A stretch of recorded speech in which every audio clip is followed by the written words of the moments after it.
evening and welcome to this week in review.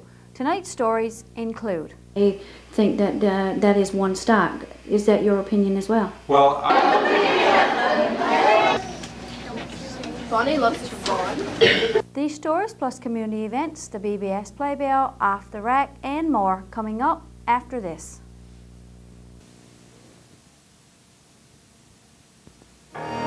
There's gannets and puffins, kittiwakes and murres, guillemots, petrels and owls. And you can see where the eagle has landed.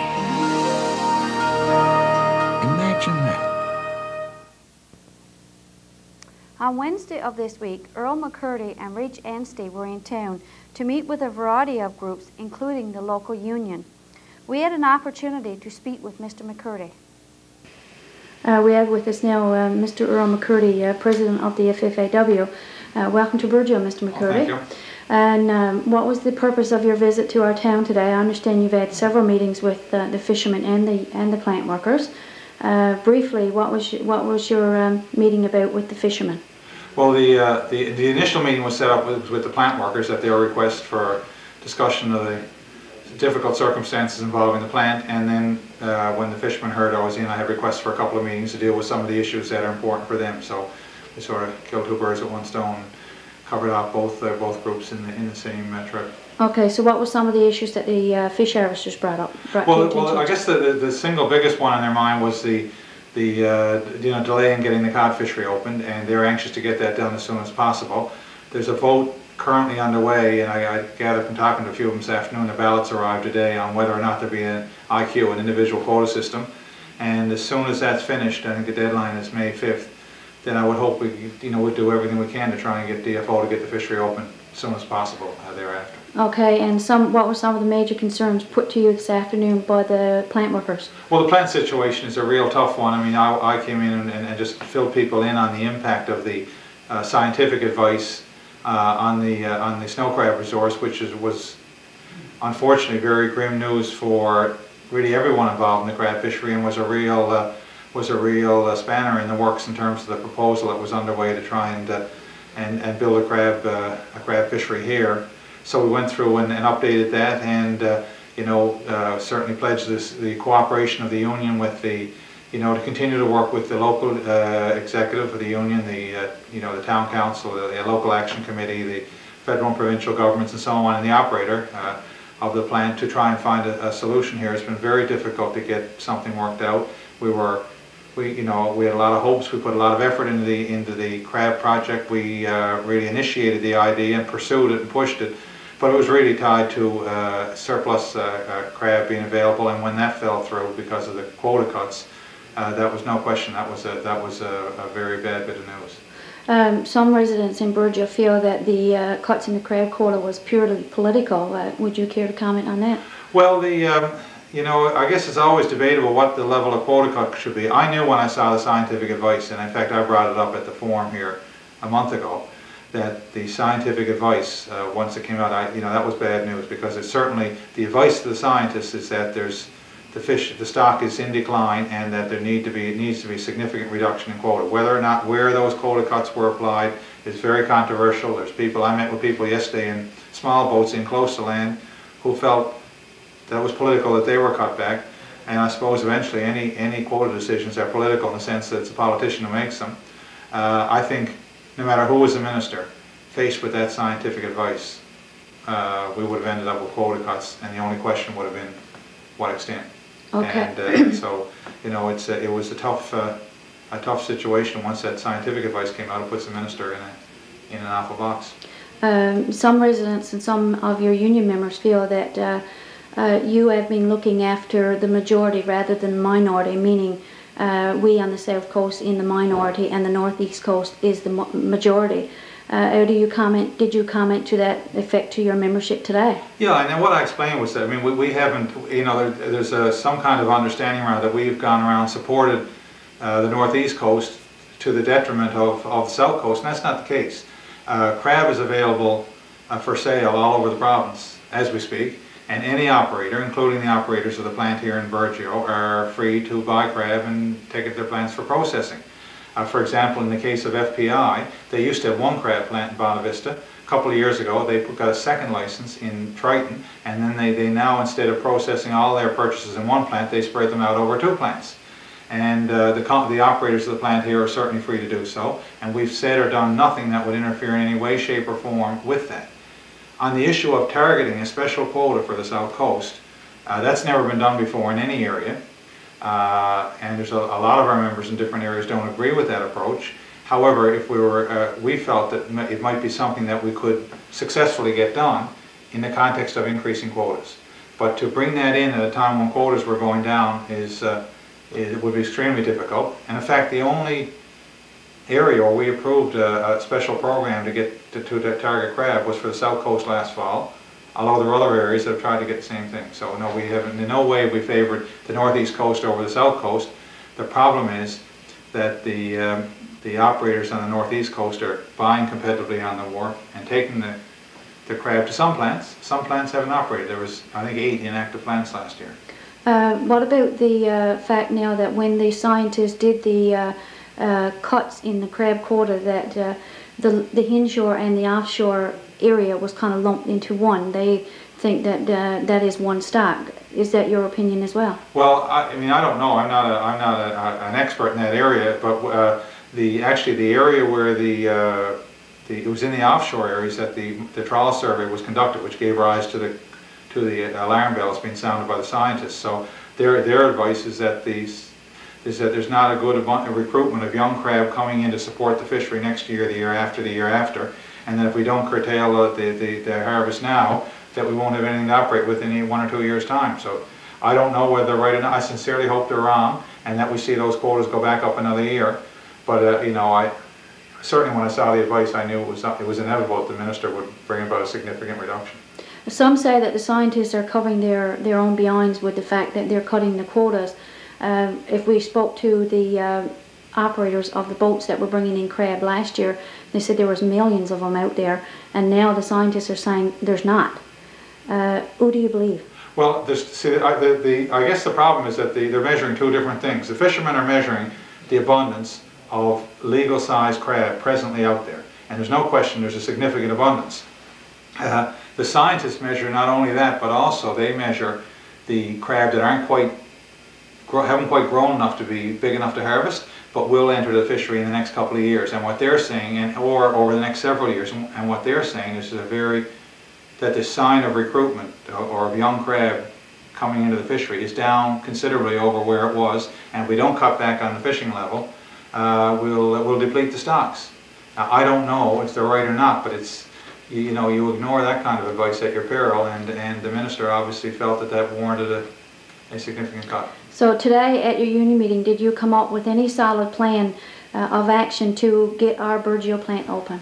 Well, what we did, we certainly we explained to people what the issues were, and really it's the responsibility for a plan. We'll certainly support in any way we can. I think the operator of the plant has to come forward with a business plan. That's how those, and we've dealt with a lot of plants which have been shut, and normally to get it back in operation, the operator comes forward with a business plan which he presents to government. We undertook to cooperate with the town, with the local community and so on, to make sure that gets done. And that's and we'll continue to do that. I met actually I wrote the member yesterday to that effect, and happened to run into him today at the airport, Mr. Parsons, and made a commitment to him. We'd be glad to cooperate with him in any way we can to see if we can find a solution. And one of the things we'll suggest to him is that the Premier get involved to help us try and work something out. So in your opinion, the ball now is in the operator's court? Well, I think they have a responsibility to bring forward a plan, but also both levels of government have a responsibility to this area. This is, I view it as a state of emergency here, and I think they have a responsibility to help find a solution for these communities. And thank you very much for your time, Mr. McCurdy. Thank you. On Wednesday of this week, we visited a new food line store to see how work was progressing. Work on the store is progressing nicely. Most of the sodding has been completed. The contractor, Junior King, hopes to have it all completed by week's end if the weather holds. We also took a look around inside of the store.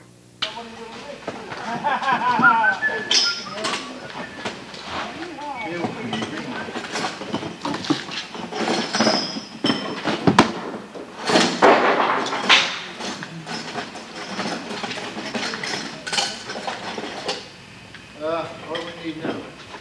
Two for switch.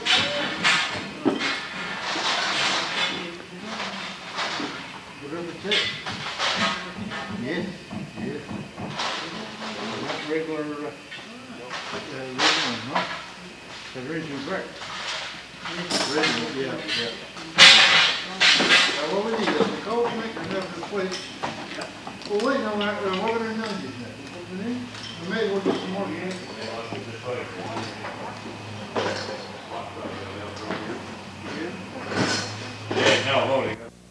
As you can see, the floor has been completed as well as the insulation and the drywall has been started. In this area there will be a washroom and the meat room as well as the stairs that will lead to the top floor and the office area. The opening date was originally planned for Monday, May the 15th, but had to be moved up to Monday, May the 29th because of a delay in completing the floor due to the frost. Stay tuned for more of This Week in Review coming up after this.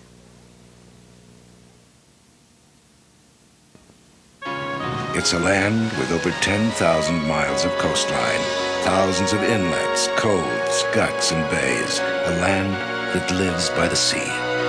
No wonder our dogs have webbed feet. Imagine that. Icebergs drift south. Humpbacks migrate to the north. This is the place where their paths cross. They say you can't see the icebergs for whales. Imagine that. On Saturday, April the 22nd, we went to the lodge for the LOBA Easter party. This Easter party has been tradition for the LOBA for quite some time, much to the delight of the young children of our community. Children up to age 8 enjoyed all the activities the ladies had planned for them. They played games and made bunny ears for them.